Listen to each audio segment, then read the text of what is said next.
Oui, quand on parle d'ésotérisme au sens large du terme, il y a vraiment cette dimension de la connaissance, effectivement. C'est pour ça que je fais une petite parenthèse sur la correspondance avec la tradition bouddhique, qui est d'ailleurs une des plus proches de la tradition chrétienne, de ce point de vue-là. Il faut savoir d'ailleurs que Bouddha a été canonisé sous le nom de Saint Josaphat dans le bouddhisme. Il y a toute une histoire du bouddhisme réécrite par les bollandistes, où tout à coup on explique la vie de ce jeune prince qui décida de savoir ce qu'il en était réellement de la vérité et des choses, en rompant avec son père. Mais bon, le palais du roi, on l'a compris, c'est le paradis premier, c'est la maison du fils prodigue, c'est Adam. C'est Adam. Bouddha, c'est Adam. C'est l'histoire d'Adam qui était dans le palais du Père, dans ce paradis, dans la perfection, dans la relation avec son Père, et tout à coup a voulu goûter de l'arbre du bien et du mal pour savoir ce qu'il en était réellement de la vérité des choses concrètes.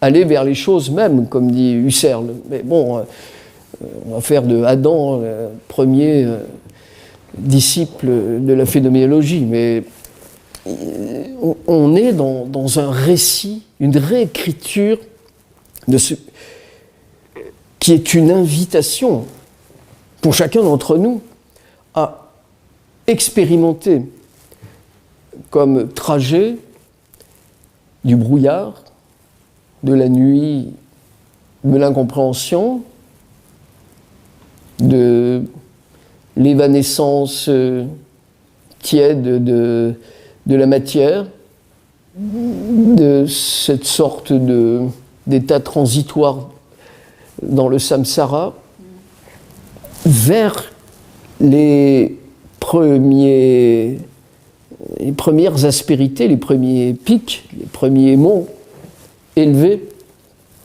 où souffle l'esprit. Voilà, tout à coup, je vois là-bas, au loin, une montagne. Il me semble que si je la gravis, j'aurai un point de vue plus large sur la question. Ce point de vue élargi, c'est celui qui recherche tous ceux qui sont en quête d'absolu à travers l'histoire, toutes traditions confondues.